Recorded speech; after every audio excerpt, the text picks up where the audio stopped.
What's going on, folks? I'm Matt here to help you on your journey to financial independence. And in this video, I'm going to rewind back when I got the best financial advice that I could have ever gotten in my early 20s. Back in 2009, 2010, it was very hard to find a job. I remember graduating in 2009 with an engineering degree.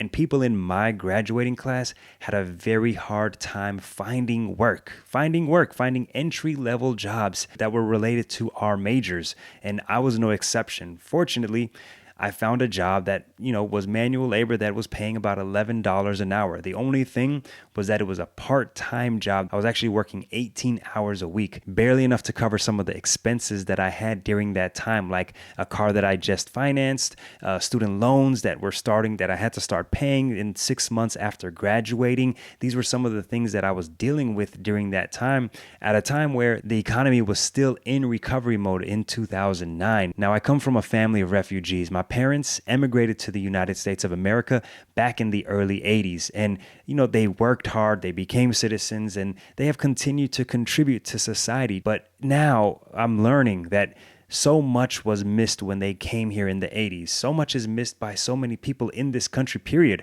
about investing, saving, building wealth, that it's not often that someone like me gets the kind of advice that is needed in his early or her early 20s to be able to change the financial trajectory of one's life. And what I mean by that is meeting this guy at my job up in Philadelphia was the best thing that could have ever happened to me financially. And I hope these 9 words will help you as it helped me, especially if you haven't started investing yet.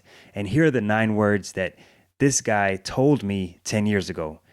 We were having a conversation about, my goals and my dreams, and he started asking me about whether I was investing in my 401k. And I kind of shrugged my shoulders, didn't even know what a 401k was at that time. I studied engineering at Georgia Tech, and not once did we learn about personal finance, building wealth. Maybe it's changed since then, but that was something that I was embarrassed about, that I didn't know that I should have been investing in my 401k. So as we were having this conversation about investing and building wealth, I asked him, hey, how much do I need to invest? How much do I need to be putting into my account? And his response, this is what changed everything for me. He looked at me, he said, save as much as you can until it hurts.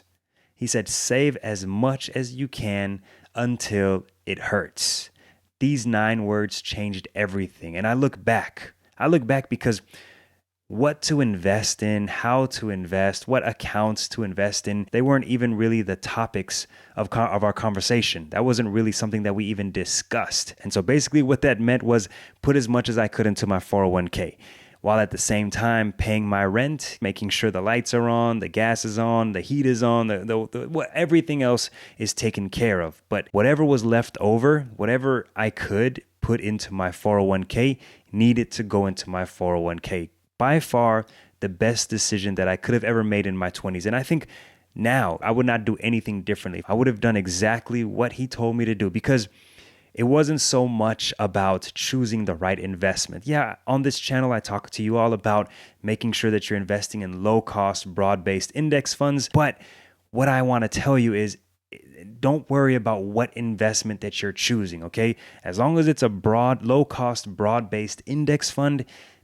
that's what you need to start with. The most important part of investing is getting started, is just doing it, just getting started, going into your 401k, getting an IRA, a Roth IRA, or a traditional IRA, and connecting that to your bank account and funding that IRA and investing in that IRA. A lot of people say, well, a 401k is not a good investment, or an IRA is not a good investment. That's a huge misconception. That's a huge lie that is essentially told because of how people manage the investments within a 401k.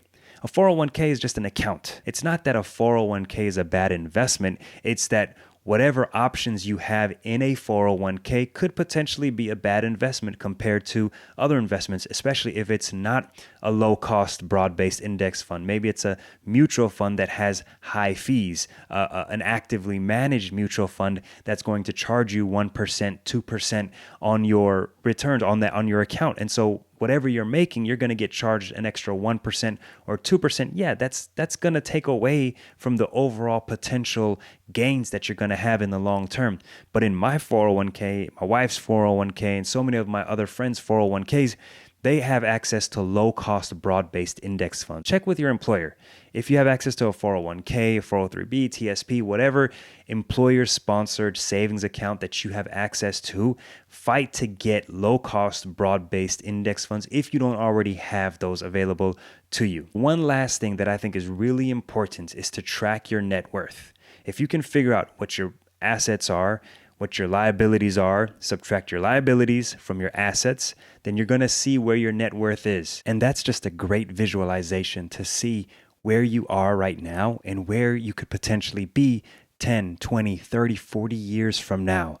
Tracking your net worth is going to truly show you how wealthy you are. If you're not tracking your net worth, if you make all this money but you have all this debt, it's likely that you have a negative net worth.